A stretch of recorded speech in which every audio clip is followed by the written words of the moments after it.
ஆன்மீக அன்பர்கள் அனைவருக்கும் வணக்கம். நம்ம எல்லாரும் வழக்கமா கோவிலுக்கு போவோம். ஆனா, அங்க இருக்கிற ஒவ்வொரு தெய்வத்தையும் எத்தனை முறை வலம் வரணும்னு உங்களுக்கு தெரியுமா? தவறான எண்ணிக்கையில வலம் வந்தா முழுமையான பலன் கிடைக்காதுன்னு சாஸ்திரங்கள் சொல்லுது.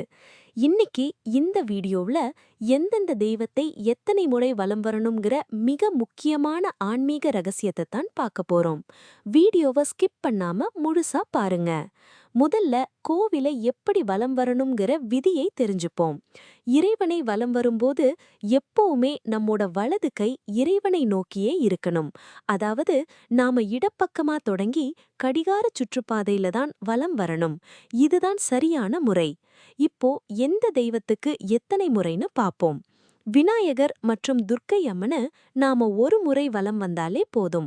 சிவபெருமான் மற்றும் தட்சிணாமூர்த்திக்கு 3 முறைகள் வலம் வர வேண்டும். குறிப்பு: சிவன் கோவிலில் முழு சுற்று வராமல் முக்கால் சுற்றாக வலம் வர வேண்டும். பெருமாள், மகாலட்சுமி தாயார் மற்றும் சித்தர்களின் ஜீவ சமாதிக்கு 4 முறைகள் வலம் வர வேண்டும். அம்மன் அல்லது சக்தி வழிபாட்டிற்கு 5 முறைகள் வலம் வர வேண்டும்.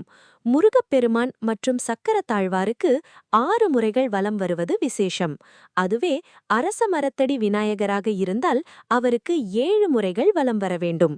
நம்முடைய ஜாதக தோஷங்கள் நீங்க நவகிரகங்களை 9 முறைகள் வலம் வர வேண்டும். இறுதியாக அஷ்டம சனி, 7.5 சனியின் தாக்கங்கள் குறையவும் தைரியம் பிறக்கவும் ஆஞ்சநேயர் மற்றும் கால பைரமரை 11 முறைகள் வலம் வர வேண்டும். இனிமே நீங்க கோவிலுக்கு போகும்போது இந்த ஆன்மீக முறைப்படி வலம் வந்து இறைவனின் முழு அருளையும் பெறுங்க. இந்த பயனுள்ள தகவல் உங்களுக்கும் உங்க குடும்பத்தினருக்கும் பிடிச்சிருந்தா உடனே இந்த வீடியோவை லைக் பண்ணுங்க, உங்க நண்பர்களுக்கு ஷேர் பண்ணுங்க. மறக்காம நம்ம சேனலை சப்ஸ்கிரைப் பண்ணி பக்கத்துல இருக்கிற பெல் ஐகானை கிளிக் செய்திடுங்க. நன்றி, வணக்கம்.